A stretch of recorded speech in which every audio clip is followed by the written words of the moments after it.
Welcome to France. This is a hill called the Chabre near a village called Laragne near the south of France.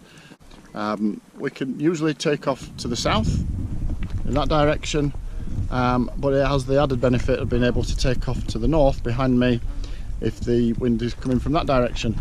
And as you can see, I've rigged up in a position where I can go either way. I do need to say thank you to a number of people who supported me in my videos this year.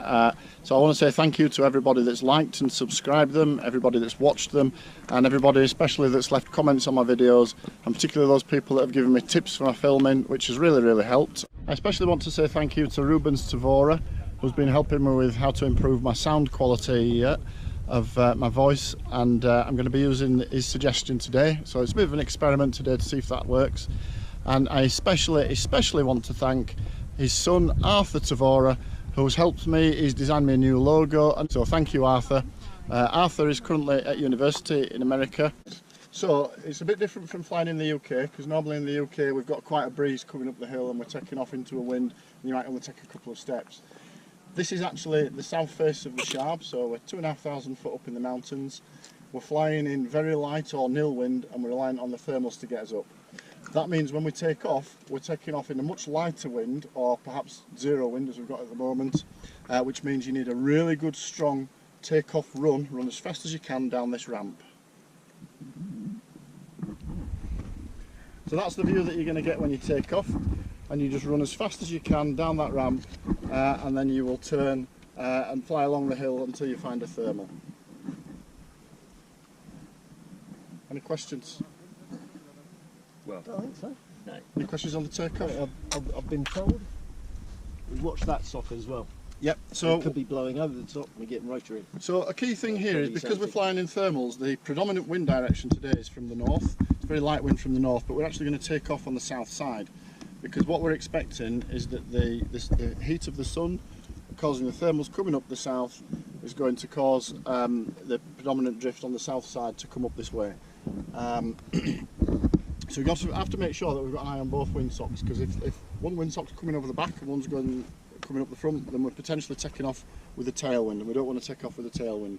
We want a breeze coming up the front, or otherwise we want to be taking off in nil wind, but we do not want to take off with wind coming down behind us. And it's not just two windsocks, it's all of the wind indicators, so that's why there's quite a lot of little streamers, and you can get a picture of how so absolutely, it's not a steady meteo wind that's coming up, it's bubbles of thermals, and sometimes you see sort of the ones at the bottom will start to kick up, will start to point towards you, and then you'll see the ones that are nearer to you also kick round, and then you're ready, you know that that thermal's about to come, so then you're launching hopefully into a wind, and maybe even into some lift as well. Yeah, that's a really good explanation, thanks Tim.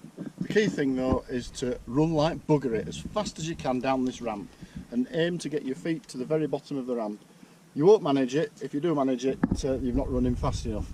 You need to run as fast as you can, and you'll be flying before you get to the bottom. Nobody ever takes off and says, oh, I ran too hard, I didn't need to run that hard. You can't run too hard. I've actually got the mini Crossinghams with me, I've got Connor and Alex, the sons of Grant Crossingham, who's #2 in Europe. So Connor and Alex, do you have any top tips for us?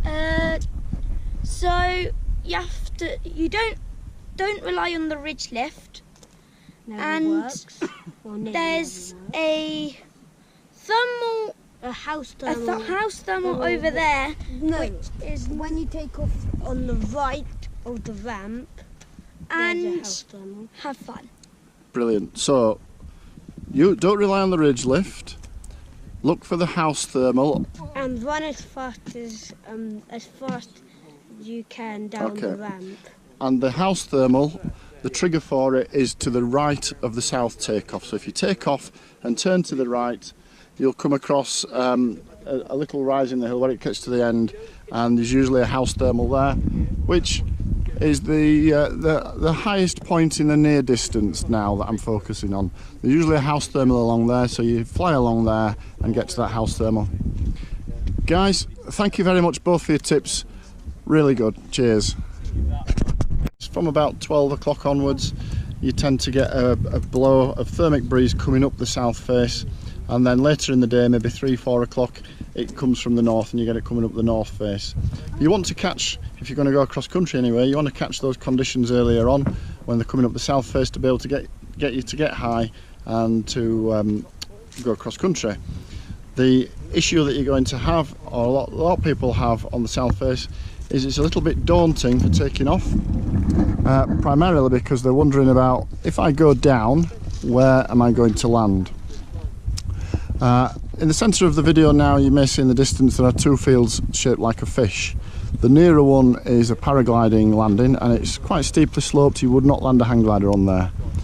The one that's further away, the longer, thinner looking fish, is the recognised bottom hang gliding landing. If you're going to land in that, you need to land lengthways along it, from the left to the right or from the right to the left. It is quite daunting for people because there's all the trees around it and they get really scared about it, but it's fairly easy to land in.